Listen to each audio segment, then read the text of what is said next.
Yo les trashers, est-ce que vous avez déjà entendu parler du docteur Canavero? Alors c'est un neurochirurgien italien porteur d'un projet assez particulier, réaliser la première greffe de tête humaine d'ici fin 2017. L'affaire a suscité l'intérêt des médias parce que, sur le papier, on est clairement face à une avancée scientifique majeure. Sauf qu'à côté de ça, ça nous fait aussi penser à un mauvais remake de Frankenstein. Et c'est justement ça le problème, quand la science mêle horreur et éthique douteuse, peut-on vraiment définir les limites? Avec Quand tout le monde a beaucoup réfléchi sur la question, et on va voir ensemble ce qu'il se passe lorsque la science va parfois un peu trop loin.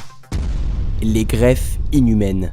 La science humaine, notre science, s'est développée en parallèle du monde qui nous entoure, s'inspirant de lui et ayant un impact sur lui. Mais ce pour le meilleur et pour le pire, et nombreuses sont les autres espèces qui ont fait les frais de notre soif de connaissance. Si je vous dis greffe, vous pensez immédiatement aux innombrables vies sauvées par de courageux médecins au cours d'opérations périlleuses. Pourtant, quand on acquiert le pouvoir de partitionner les corps comme on partitionne les disques durs, forcément il y a des questions qui se posent. Dans les années 50, un chercheur soviétique du nom de Vladimir Demikov a changé la face du monde de la médecine. Il est pionnier dans le domaine de la greffe d'organes. Grâce à lui ont eu lieu les premières greffes de cœur, de poumons, de foie. Bref, les recherches de cet homme ont ouvert la voie à sauver des milliers de vies. Et pourtant, ces découvertes se sont faites à travers des expériences plus que douteuses, pour ne pas dire complètement horribles. Si vous êtes sensible, les images qui vont suivre peuvent vous choquer. Tout d'abord, il parvint à faire vivre pendant plusieurs heures des têtes de chiens décapitées, avec toutes leurs fonctions sensorielles parfaitement fonctionnelles. Oui, vous m'avez bien entendu, au bout de ces tuyaux et de ces pompes à sang, ces têtes étaient parfaitement vivantes. Mais ce n'est pas tout. L'équipe de Demikov parvint à greffer la tête d'un chien sur un autre chien. Les deux têtes vivantes et en bonne santé, dépendant tous deux d'un même organisme, un peu comme des frères siamois artificiels. Ces images sont extrêmement dures à regarder. Difficile de se dire que Vladimir Demikov est autant un héros qu'un monstre. Он запретил ему заниматься этим.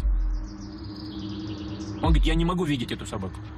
Вообще не занимайся этим. Et impossible de se dire si le sacrifice de ces chiens relève de la folie ou d'une nécessité. Mais une chose est sûre, quoi qu'on en pense et quoi qu'on en dise, en termes scientifiques purs, ces deux expériences restent des exploits. Vous pensez peut-être qu'on se serait arrêté là, mais que nenni, pourquoi s'arrêter en si bon chemin? Robert White, neurochirurgien de profession, décida dans les années 70 de reprendre le flambeau de Demikov et de réaliser une vraie greffe de tête, et sur des singes cette fois. Et devinez quoi?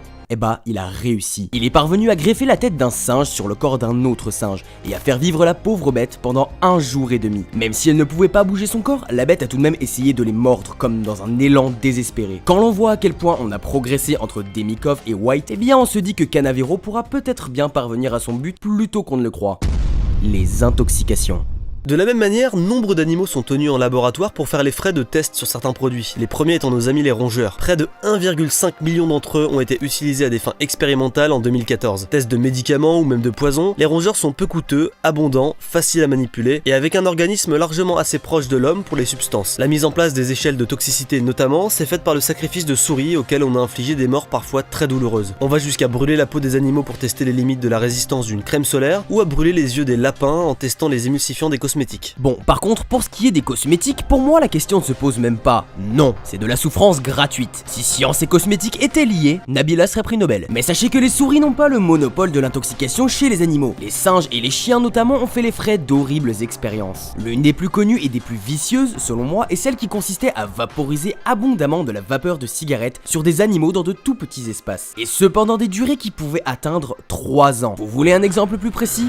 Bien, pour tester les effets de certaines cigarettes avec des goûts, des gens comme J. Reynolds ont aspergé de tabac la peau et les poumons de près de 1000 souris et autres rats. La plupart sont mortes après une longue souffrance, mais les survivantes virent leur peau se décoller avant d'être finalement exécutées et disséquées. Malgré tout, le développement d'antidotes s'est aussi largement fait grâce à ces expérimentations. Pour des centaines de souris empoisonnées, les antidotes créés permettront peut-être un jour de sauver d'autres personnes. Difficile de dire si, objectivement, un tel sacrifice chaque année est louable. Pareil, qu'en est-il du diabète? Vous avez peut-être un ami, un membre de votre famille diabétique qui vit grâce aux médicaments mis au point. Et pourtant, la découverte des hormones et de l'insuline, qui a valu un prix Nobel de médecine en 1929, s'est faite sur beaucoup de cadavres de rongeurs. Vous accordez sûrement une très grande importance à la vie animale, c'est aussi mon cas. Mais savoir si leur mort était oui ou non nécessaire reste encore un grand débat.